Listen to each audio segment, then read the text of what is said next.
Hi friends, welcome to my channel SS Academy.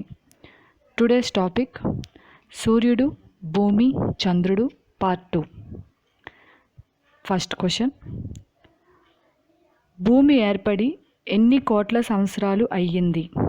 Options A 3.54 billion సంవత్సరాలు, B 4.54 billion సంవత్సరాలు, C 5.54 billion సంవత్సరాలు, D 6.54 billion సంవత్సరాలు.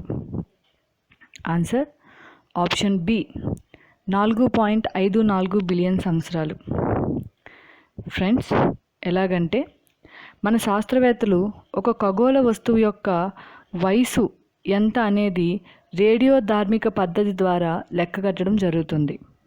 అయితే మన భూమి యొక్క వయసును అంచనా వేయడానికి భూమి మీద లభించే అతి ప్రాచీన శిలలను సేకరించి వాటిలో నిక్షిప్తమై ఉండే యురేనియం సీసం పాళ్లను అంచనా వేశారు.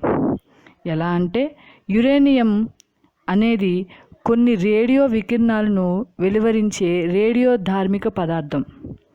అలా దాని నుండి రేడియో వికిరణాలు వెలువరించాక అది సీసంగా రూపాంతరం చెందుతుంది. అలా అప్పట్లో యురేనియం 238 ఐసోటో ద్రవ్యరాశిలోని సగభాగము 4.5 బిలియన్ సంవత్సరంలో సీసం 28గా రూపాంతరం చెందింది.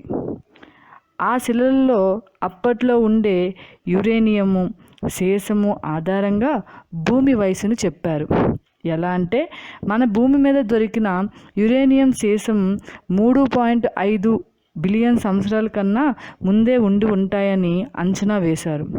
సో మెన్షనేట్లో ఉన్నటువంటి సీసం అలాగే అప్పటి విశ్వ ఆవిర్భావ సిద్ధాంతాల్లో పరిగణలోకి తీసుకొని భూమి వయసు 4.5 బిలియన్ సంవత్సరాలు దాటి ఉంటుందని అంచనా వేశారు. Next question. గ్రీకు పదమైన ఎర్తోకు చెందనిది. ఆప్షన్స్ ఏ నేల, బి మట్టి, సి పొడి నేల, డి పృథ్వీ. ఆన్సర్ సి పొడి నేల. ఫ్రెండ్స్, గ్రీకు భాషలో ఎర్తో అంటే భూమి అని అర్థం. అయితే ఇక్కడ మనకి భూమికి వేరే పదాలు కనుక చూసినట్లయితే నేల, మట్టి, పృథ్వీ ఈ 3 పదాలకు ఒకటే అర్థం, అదే భూమి. కాబట్టి చందనిది ఏది అంటే పొడి నేల. Next question.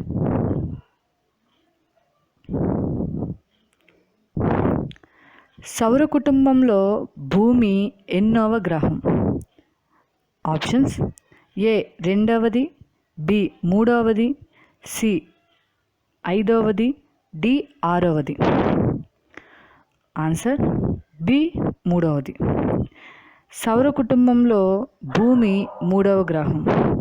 అంటే వరుస క్రమంగా చూసుకున్నట్టయితే సూర్యుడి చుట్టూ ఉండేటువంటి 8 గ్రహాలు కనుక మనం అంచనా వేస్తే అందులో భూమి 3వ గ్రహం.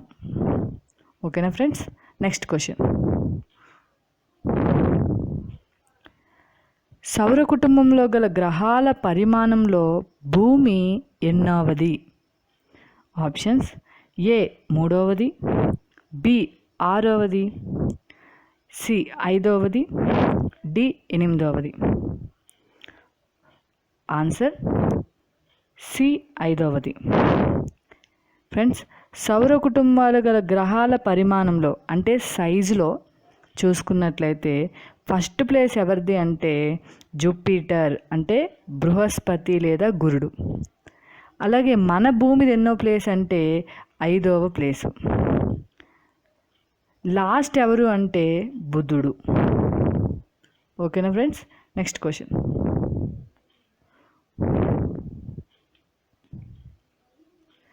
భూమి మీద మానవాళి ఆవిర్భవించి ఎన్ని సంవత్సరాలు అయ్యింది? ఆప్షన్స్ ఏ 10 సంవత్సరాలు, బి 1,00,000 సంవత్సరాలు, సి 10 లక్షల సంవత్సరాలు, డి 1000 సంవత్సరాలు. ఆన్సర్ బి 1,00,000 సంవత్సరాలు. భూమి మీద మానవుడు అంటే జీవం అనేది ఆవిర్భవించి 1,00,000 సంవత్సరాలు అయ్యిందని చెప్పి మన శాస్త్రవేత్తలు అంచనా వేయడం జరిగింది. Next question.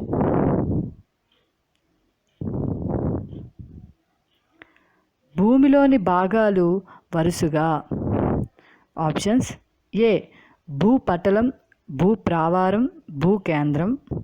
బి భూకేంద్రం, భూప్రావారం, భూపటలం. సి భూప్రావారం, భూపటలం, భూకేంద్రం. డి భూపటలం, భూకేంద్రం, భూప్రావారం. ఓకేనా ఫ్రెండ్స్?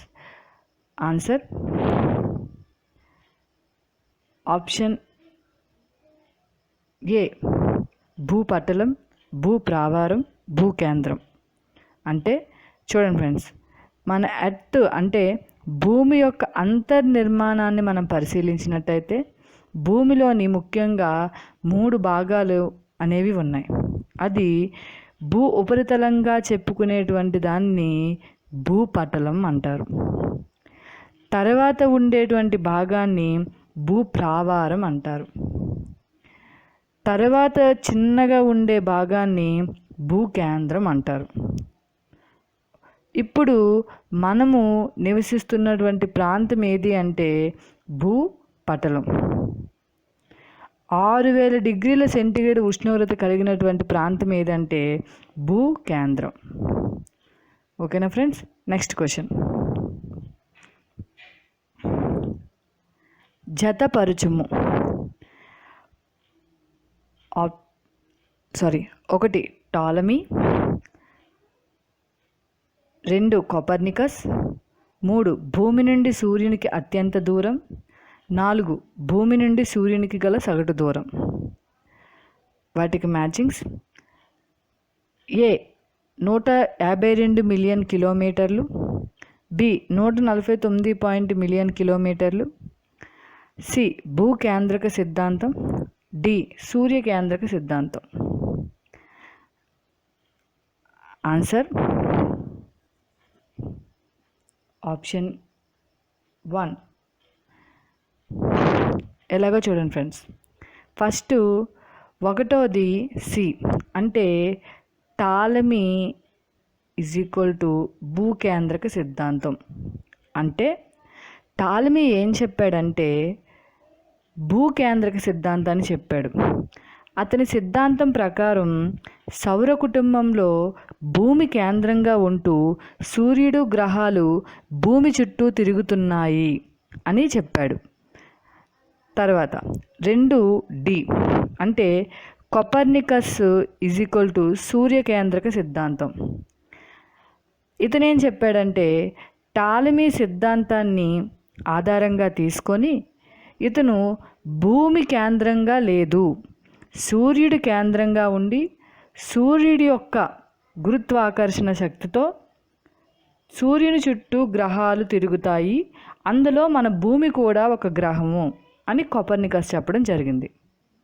తర్వాత 3rd వన్ 3a అంటే భూమి నుండి సూర్యునికి అత్యంత దూరం 152 మిలియన్ కిలోమీటర్లు. అంటే మన భూమి అనేది సూర్యుడు చుట్టూ దీర్ఘవృత్తాకార కక్షలో తిరుగుతుంది. ఆ తిరిగేటప్పుడు ఆ దీర్ఘవృత్తాకార కక్ష భూమి నుండి సూర్యునికి దూరంగానూ ఉంటుంది, అలాగే భూమి నుండి సూర్యునికి దగ్గరగా కూడా ఉంటుంది. అయితే భూమి సూర్యునికి దూరంగా వచ్చేటప్పుడు వాళ్ళిద్దరికీ మధ్య దూరం ఎంత ఉంటుందంటే 152 మిలియన్ కిలోమీటర్లు దూరం ఉంటుంది. అదే భూమి సూర్యునికి గల సగటు దూరం అంటే కొద్దిగా దగ్గర, అంటే ఈ దూరం ఎంత ఉంటుంది అంటే 149.5 మిలియన్ కిలోమీటర్లు ఉంటుంది. కాబట్టి option 1 is the answer. Next question. భూమికి సూర్యుడి తర్వాత దగ్గరలో ఉన్న నక్షత్రం. Options: A Proxima Centauri, B Sirius, D Wolf 359, D Ross 154. Answer option A Proxima Centauri. Friends, మన భూమికి సూర్యుడి తర్వాత అంటే మన సౌర కుటుంబం తర్వాత కొద్దిగా దూరం మనం వెళ్ళినట్లయితే నెక్స్ట్ మనకి కనిపించేటువంటి నక్షత్రం ఏది అంటే ప్రాక్సిమా సెంటారి. ఈ నక్షత్రము ఎలా ఉంటుందంటే ఇది ఒక రకంగా భూమికి కవల అని కూడా చెప్పొచ్చు. అంటే భూమి మీద ఎటువంటి లక్షణాలు అయితే ఉన్నాయో ప్రాక్సిమా సెంటారి అనే నక్షత్రం పైన కూడా అలాంటి లక్షణాలే ఉన్నాయి. ఈ ప్రాక్సిమా సెంటారిని ఎర్రగా ఉండే మరుగుజ్జు నక్షత్రం అని చెప్పి పిలుస్తారు. ప్రాక్సిమా సెంటారి నక్షత్రం పైన కూడా జీవకోటికి అంటే జీవకోటి మనుగడకు ఉపయోగపడేటువంటి వాతావరణం అనేది ఏర్పడి ఉంది. అలాగే ప్రాక్సిమా సెంటారి అయితే కంప్లీట్గా హాట్గా అంటే పూర్తిగా వేడిగా ఉంటుంది లేదా పూర్తిగా చల్లగా ఉంటుంది. సో కొద్దిగా మన భూమికి ఉండేటువంటి లక్షణాలు అనేవి ఈ ప్రాక్సిమా సెంటారికి కూడా ఉండడం వలన దీన్ని భూమికి కవల వంటి నక్షత్రం అని కూడా చెప్తారు. Next question. సూర్యుని చుట్టూ భూమి గంటకు ఎన్ని కిలోమీటర్ల వేగంతో తిరుగుతుంది? ఆప్షన్స్ ఏ 1650 కిలోమీటర్లు, బి 1610 కిలోమీటర్లు, సి 1680 కిలోమీటర్లు, డి 1600 కిలోమీటర్లు. ఆన్సర్ ఆప్షన్ బి 1610 కిలోమీటర్లు. సూర్యుని చుట్టూ భూమి ఎన్ని కిలోమీటర్ల వేగంతో తిరుగుతుంది అంటే ఒక గంటకు 1610 కిలోమీటర్ల దూరం వెళ్ళేంత వేగంతో తిరుగుతుందన్నమాట భూమి. Next question. సౌర కుటుంబంలో అత్యధిక సాంద్రత ఉన్న గ్రహం ఏది? ఆప్షన్స్ ఏ బుధుడు, బి శుక్రుడు, సి భూమి, డి శని. ఆన్సర్ ఆప్షన్ సి భూమి. Next question. భూమిపై మొట్టమొదటిగా నీటిని చేర్చినవి ఏవి? ఆప్షన్స్ ఏ గ్రహాలు, బి నక్షత్రాలు, సి తోకచుక్కలు, డి ఉల్కలు. ఆన్సర్ ఆప్షన్ డి ఉల్కలు. ఎలా అంటే మనకి భూమి ఏర్పడేటప్పుడు భూమిపైన భూమి కూడా సూర్యుడిలాగే భగభగ మండే అగ్నిగోళంలా ఉండేది. ఎప్పుడు అగ్నిపర్వతాల విస్ఫోటనం జరుగుతూ ఉండేది.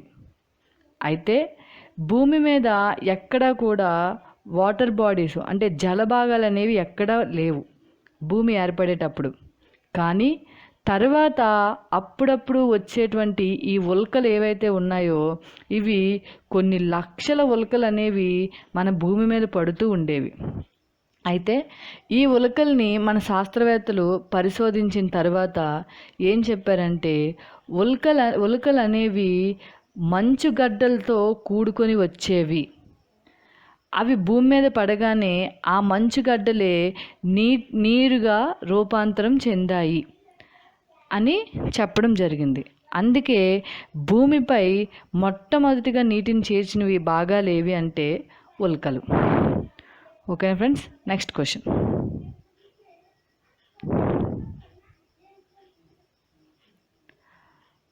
భూమి యొక్క ఆకారం గోళాకారంగా ఉంటుందని పేర్కొన్నవాడు?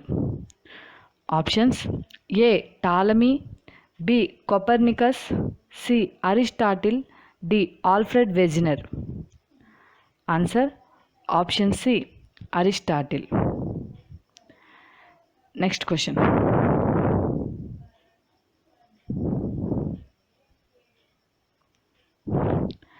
ఆకాశం నుండి భూమికి ఫోటో తీసినట్లయితే భూమి ఏ రంగులో కనిపిస్తుంది?